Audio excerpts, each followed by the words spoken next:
সাল্লাল্লাহু আলাইহি সাল্লামকে মানে। যদি মুহাম্মদ সাল্লাল্লাহু আলাইহি সাল্লামকে মানতো তাহলে 3 নম্বর শ্রেণীর ছাত্ররা শিক্ষক দিবস পালন করতো? হ্যাঁ, পৃথিবীর সবথেকে বড় শিক্ষক, পৃথিবীর সবথেকে বড় টিচার মুহাম্মদ সাল্লাল্লাহু আলাইহি সাল্লাম। যদি শিক্ষক দিবস পালন করা লাগতোই তাহলে সাহাবায়ে কেরাম আগে মুহাম্মদ সাল্লাল্লাহু আলাইহি সাল্লামের শিক্ষক দিবস পালন করতেন। কথা বোঝাতে পারলাম না? কথা বুঝতে পারেননি? যদি টিচার ডে পালন করাই হতো তাহলে আগে আবু হুরায়রা, আবু বকর, উমর, আলী, বিখ্যাত বিখ্যাত সাহাবীরা আগে মুহাম্মদ সাল্লাল্লাহু আলাইহি সাল্লামের শিক্ষক দিবস পালন করতেন।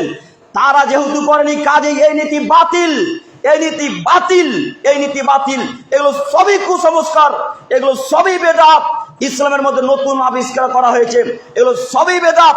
এই 3 নম্বর শ্রেণীর ছাত্ররা সমাজটাকে নষ্ট করেছে, এই 3 নম্বর শ্রেণীর ছাত্ররা সমাজটাকে নষ্ট করেছে, এই 3 নম্বর শ্রেণীর ছাত্ররা সমাজটাকে নষ্ট করেছে।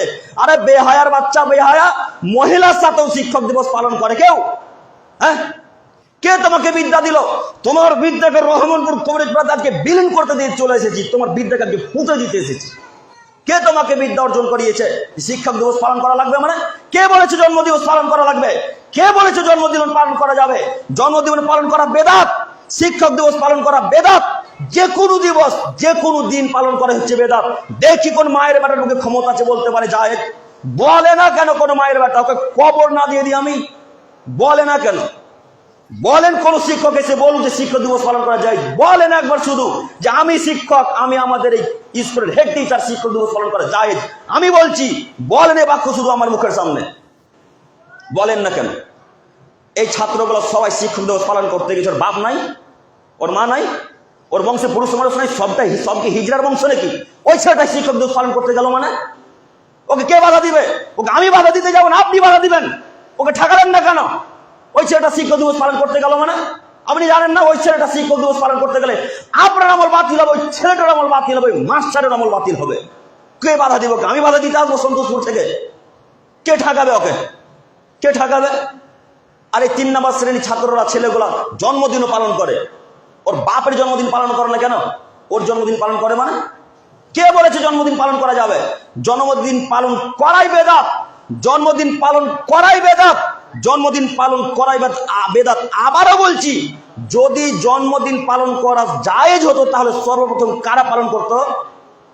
আবু বকর রাদিয়াল্লাহু তাআলা আনহু, আনাস রাদিয়াল্লাহু তাআলা আনহু, উসমান রাদিয়াল্লাহু তাআলা আনহু, উমর রাদিয়াল্লাহু তাআলা আনহু, আলী রাদিয়াল্লাহু তাআলা আনহু, বিখ্যাত বিখ্যাত সাহাবী। তারা আগে কার জন্মদিন পালন করতো বলেন তো দেখি? মুহাম্মদ সাল্লাল্লাহু আলাইহি সাল্লামের। তারা যেহেতু পালন করেনি, কাজে এই নিয়ম চলবে না। এই ছেলেগুলো তোমরা শোনো, তোমাদেরকে বলছি, আজকে তওবা করে এখানে উঠবে গো, আজকে তওবা করে উঠবে যে আজকে আল্লাহকে বলবে, আল্লাহ এই শিক্ষক দিবসের মুখে লাথি মারলাম, আল্লাহ আজ থেকে দিন দিন তার এই দিবস পালন করবো। বলে উঠে যাও, বাঁচার পথ আছে ইনশাল্লাহ। বলে উঠে যাও, বাঁচার পথ আছে ইনশাল্লাহ। আজকে বলে উঠে যেতে পারো তাহলে বাঁচার পথ আছে। আর আবার যদি পরের বছর যাও তাহলে তোমার ঈমানও নষ্ট, আমলও নষ্ট, ফলাফল জাহান্নাম। তুমি মনে করো না আব্দুল করিম গল্প করতে এসেছে? তোমার বুকে ক্ষমতা থাকলে বলো জায়েজ, আর আমার ক্ষমতা আছে তাই বললাম না জায়েজ, বেদাত। এবার তুমি প্রমাণ করে দেখাও। সম্মানিত তিনি ভাই বোন, বলছিলাম এই দিবস পালন করা যাবে না। আল্লাহ তাআলা